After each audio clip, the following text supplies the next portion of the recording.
Bulb எனப்படும் மின் விளக்குகளை வாங்கிய அனுபவம் உங்களுக்கு உண்டா? அப்படி வாங்கும்போது எத்தனை வாட் சக்தி கொண்ட விளக்குகள் வேண்டும் என்று கேட்டு வாங்கியிருப்பீர்கள். வாட் என்பது மின்சாரத்தை கணக்கிடும் ஓர் அளவு முறை.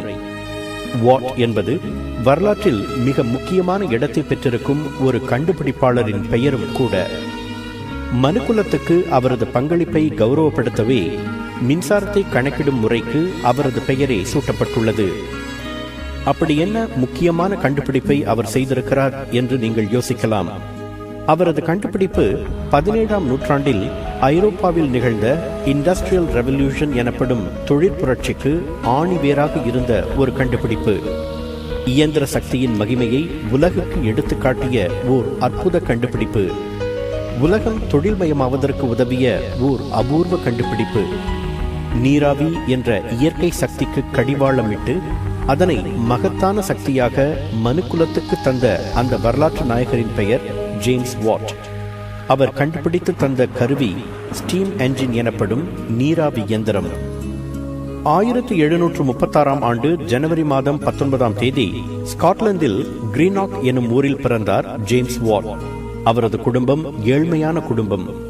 அந்த காலகட்டத்தில் ஆங்கிலேயர்கள் ஸ்காட்லாந்தில் அடிக்கடி ஆக்கிரமிப்பு செய்ததால் நாட்டின் பொருளாதாரமும் மோசமான நிலையில் இருந்தது.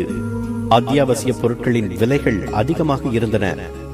ஜேம்ஸ் வாட்டுக்கு வரைவது என்றால் அதிக ஆசை. ஆனால் வரைவதற்கு தாழ் வாங்கி தரக்கூட முடியாத நிலையில் குடும்பம் இருந்தது. அதனால் வீட்டின் தரையிலெல்லாம் ஆசை தீர வரைந்து தள்ளுவார் ஜேம்ஸ் வாட்.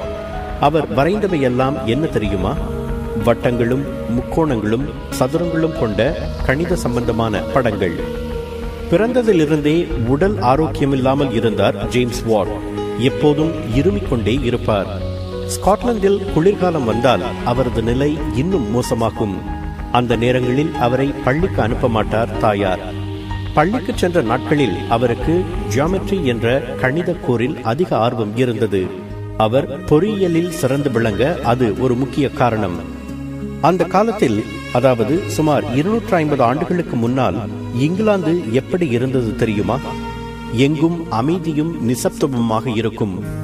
நகர்ப்புறங்களில் குதிரைகளின் குளம்பொலியும் அவை இழுத்துச் செல்லும் வண்டிகளின் சக்கர ஒலியும் தான் கேட்கும். கிராமப்புறங்களில் ஆற்றில் நீர் இறைக்கும் சக்கரங்களின் ஒலி கேட்கும். கண்ணுக்கெட்டிய தூரம் வரை வயல்வெளிகளும் காடுகளும் தான். அங்கொன்றும் இங்கொன்றுமாக சிறு சிறு தொழிற்சாலைகள் இருந்தன. அங்கையெல்லாம் உடல் உழைப்பினால் பொருள்களை உற்பத்தி செய்தார்கள். புலி, லிவர் ஆகியவற்றால் இயங்கக்கூடிய ஒரு சில இயந்திரங்கள் இருந்தன. ஆனால் அவற்றை இயக்கவும் மனித சக்தி தேவைப்பட்டது. எந்த வேலையை செய்யவும் காற்று, நீர், விலங்குகள் ஆகியவற்றின் சக்திகள் பயன்பட்டன.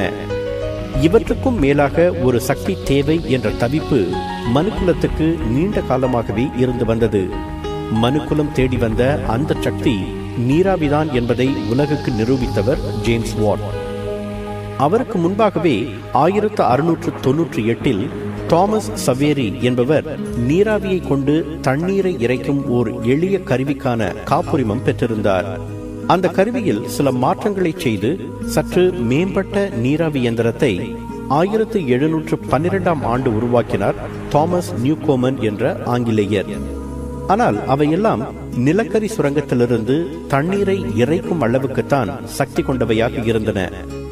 1764ஆம் ஆண்டு தாமஸ் நியூகோமனின் நீராவி இயந்திரத்தை பழுது பார்க்கும் வாய்ப்பு ஜேம்ஸ் வாட்டுக்கு கிட்டியது. அப்போதுதான் அவருக்கு நீராவி சக்தியின் மேல் ஆர்வம் ஏற்பட்டது. படிப்பு முடிந்து லண்டனுக்கு வந்த ஜேம்ஸ் வாட் ஓராண்டுக்கு விஞ்ஞான கருவிகள் செய்யும் ஒரு நிறுவனத்தில் பயிற்சி பெற்றார். பின்னர் ஸ்காட்லாந்து திரும்பிய அவருக்கு கிளாஸ்கோ பல்கலைக்கழகத்தில் இயந்திர கருவிகள் தயாரிக்கும் பொறுப்பு கிட்டியது. அப்போது தாமஸ் நியூகோமன் உருவாக்கியிருந்த நீராவி இயந்திரத்தை பழுது பார்த்து தருமாறு பல்கலைக்கழகம் அவரை கேட்டுக்கொண்டது. அந்த கருவியில் நிறைய குறைகள் இருந்ததை உணர்ந்தார் ஜேம்ஸ் வாட். குறிப்பாக அது அதிக சக்தியை விரயமாக்கியது.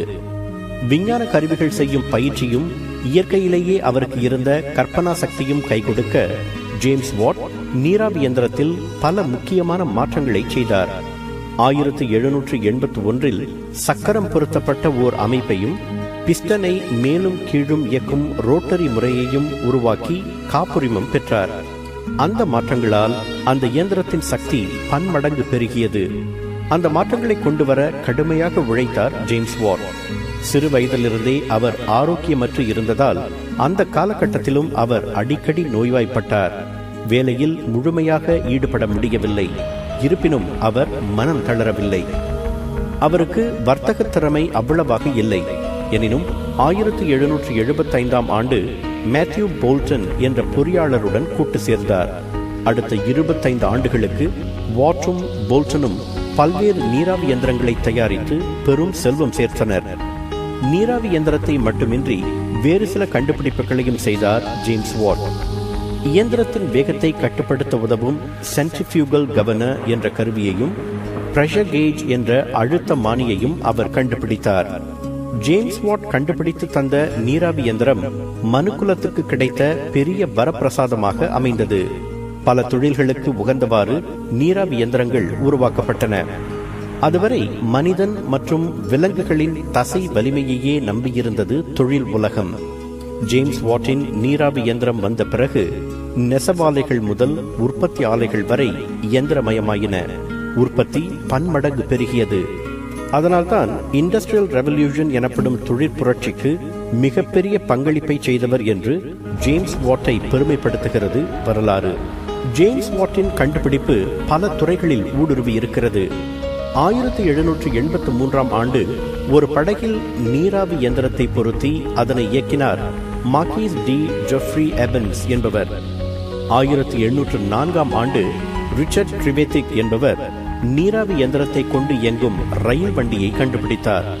அவை இரண்டும் ஆரம்பத்தில் வெற்றியடையாவிட்டாலும் சில ஆண்டுகளில் நீராவி படகும் நீராவி ரயிலும் முறையே கடல் மற்றும் நிலப்போக்குவரவில் பெரும் புரட்சியை ஏற்படுத்தின. நீராவி படகுகள் கடல் அலைகளை வெற்றி கொண்டன. நீராவி ரயில்கள் நிலப்பரப்புகளை வெற்றி கண்டன. ஹார்ஸ் பவர் என்ற அளவு முறையை கேள்விப்பட்டிருப்பீர்கள். அந்த முறையை உலகுக்கு தந்தவரும் ஜேம்ஸ் வாட் தான். ஓர் இயந்திரம் செய்யும் வேலையை ஒரு குதிரையின் சக்திக்கு ஒப்பிட்டு பார்க்கும் முறைதான் அது. ஒரு பலம் வாய்ந்த குதிரை ஒரு சராசரி வேலையை செய்வதற்கு எவ்வளவு சக்தியை பயன்படுத்துகிறதோ அதுதான் ஒரு குதிரை சக்தி. 33,000 பவுண்ட் எடையை ஒரு நிமிடத்திற்குள் ஓர் அடி உயரத்துக்கு தூக்குவதற்கு தேவைப்படும் சக்தியை ஒரு குதிரை சக்தி, அதாவது ஒரு ஹார்ஸ் பவர் என்று நிர்ணயித்தார் ஜேம்ஸ் வாட். இப்போது எந்த இயந்திரத்தின் வலிமையும் குதிரை சக்தி அளவில்தான் கணக்கிடப்படுகிறது. உலகின் தொழில் வளர்ச்சிக்கு மிகப்பெரிய பங்களிப்பை செய்த ஜேம்ஸ் வாட் 1819 ஆண்டு ஆகஸ்ட் 19 தமது 83வது வயதில் இங்கிலாந்தில் காலமானார். வாழ்நாள் முழுவதும் கிட்டத்தட்ட நோயாளியாகவே இருந்த ஒரு மனிதனால் மனுக்குலத்துக்கு எவ்வளவு பெரிய சக்தியை கொடுக்க முடிந்திருக்கிறது பார்த்தீர்களா? வறுமையும் நோயும் அவரின் தன்னம்பிக்கைக்கும் உழைப்புக்கும் தடை போட முடியவில்லை. 250 ஆண்டுகளுக்கு முன்பு அவருக்கு வானத்தை வசப்படுத்த உதவிய காரணங்கள் இன்றைக்கும் கூட பொருந்தக்கூடியவைதான். ஜேம்ஸ் வாட்டை போல தடைகளை கண்டு தயங்காமல் தன்னம்பிக்கையோடு உழைக்கும் எவருக்கும் எப்போதும் எந்த வானமும் வசப்படும்.